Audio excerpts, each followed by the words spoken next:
Hi there. So here we are, Odd Thomas chapter 20.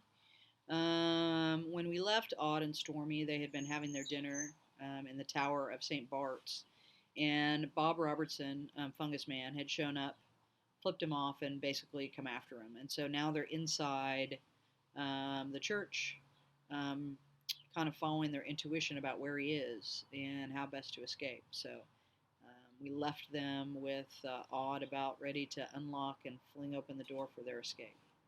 So here we go. Chapter 20.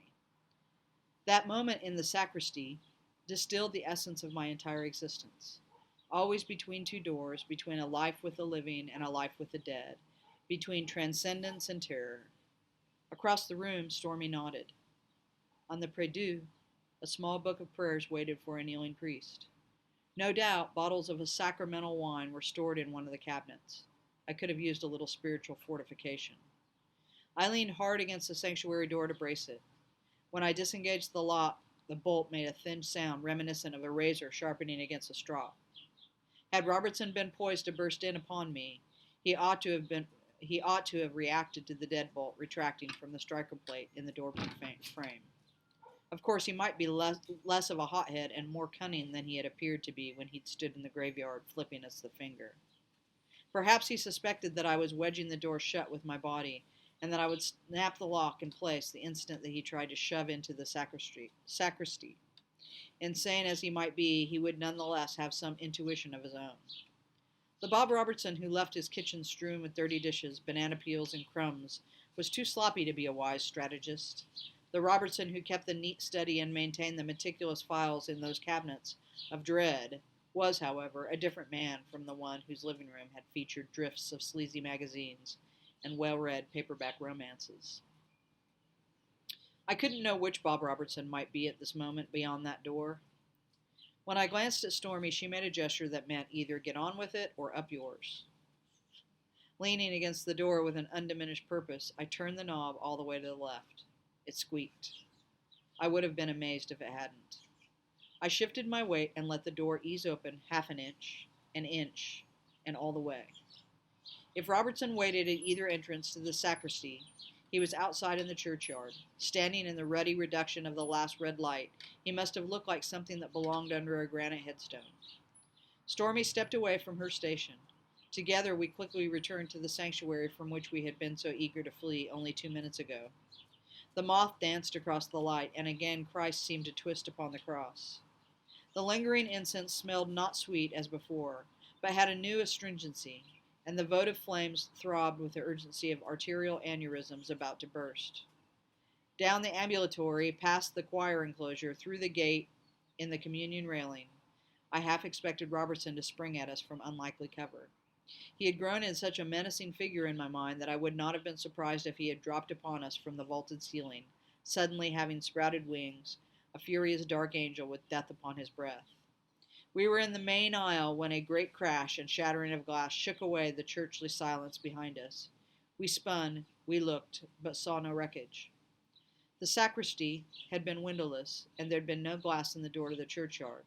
Nevertheless, that chamber, which we'd left, seemed to be the source of these sounds of destruction.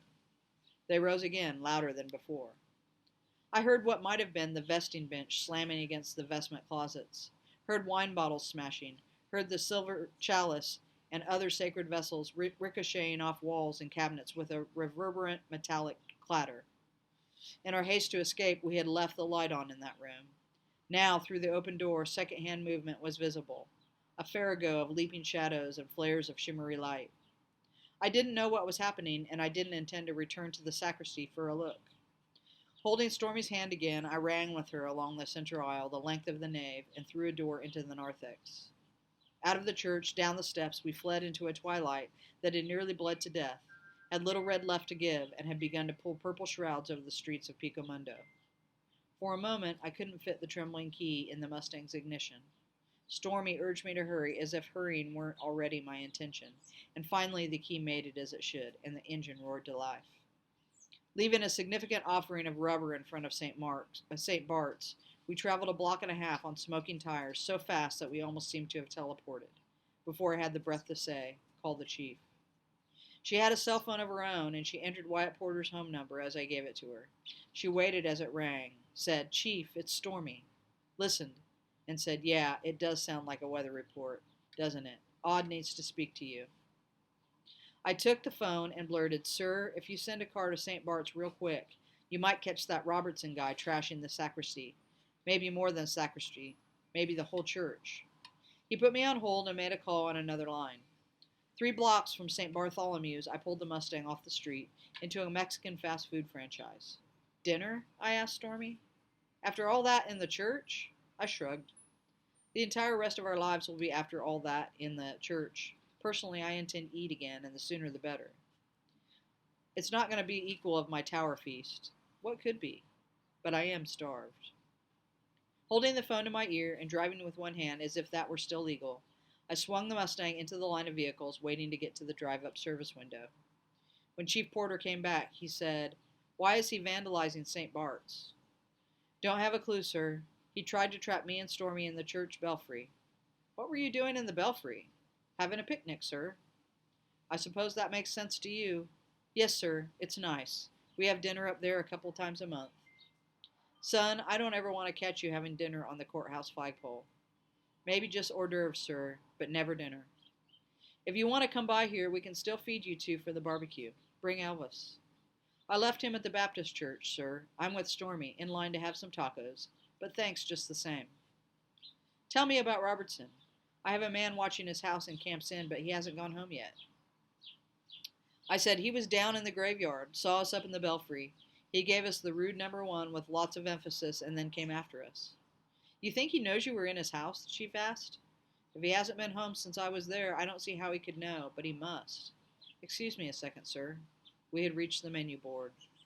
"Swordfish tacos with extra salsa, fried corn fritters, and a large Coke, please," I told the sombrero-wearing donkey that holds the order microphone in its mouth. I looked at Stormy. She nodded. "Make that 2 of everything."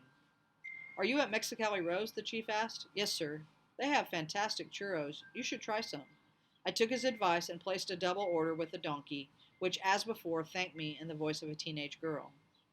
As the line of cars crept forward, I said, "When we gave Robertson the slip in the church, he must have been angry, but why he decided to take it out on the building, I don't know. 2 cars are on the way to St. Bart's, no sirens. They might even be there by now. But vandalism? That doesn't measure up to the horrors you said he's going to commit." "No, sir, not close, and there's less than 3 hours to August 15th. If we can park his butt in jail overnight for vandalism, we'll have an excuse to poke around in his life. Maybe that'll give us a chance to figure out the bigger thing he's up to." After wishing the chief luck, I pressed end and returned the phone to Stormy. I checked my watch. Midnight, and August 15th, seemed like a tsunami, building height and power, racing toward us with silent but deadly force. That's it, chapter 21. Come back next time. Oh, sorry, that was chapter 20. Come back next time for 21. See you then.